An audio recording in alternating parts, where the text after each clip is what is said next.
Ready টমেটোর ঝাল ঝাল চাটনি। এখন আমরা অনেকেই মিষ্টি অ্যাভয়েড করি, তার জন্যই এই চাটনিটা। একবার রেসিপিটা দেখে নিই, খুব সহজ।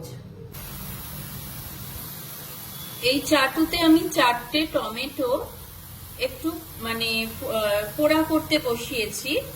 এটা এবারে ওপর থেকে ঢাকা দিয়ে দিচ্ছি। এবারে একটু করে এইভাবে সব টমেটো গুলো আবার উল্টে দিচ্ছি। আবারও একবার সবটা উল্টে নিয়ে ঢাকা দিয়ে দেব, যাতে টমেটোর ভেতরটা সুন্দর করে নরম হয়ে যায়, সেদ্ধ হয়ে যায়।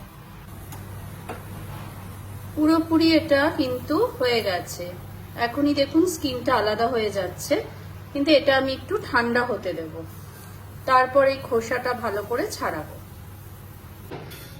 এবার ঠিক এইভাবে টমেটোর খোসাগুলো ছাড়িয়ে নেব।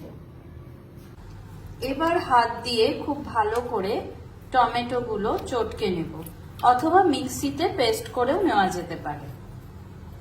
আমি মিক্সিতে একটু পেস্ট করেই নিয়েছি, তবে হাতে করলেই না একটু ভালো লাগে বেশি।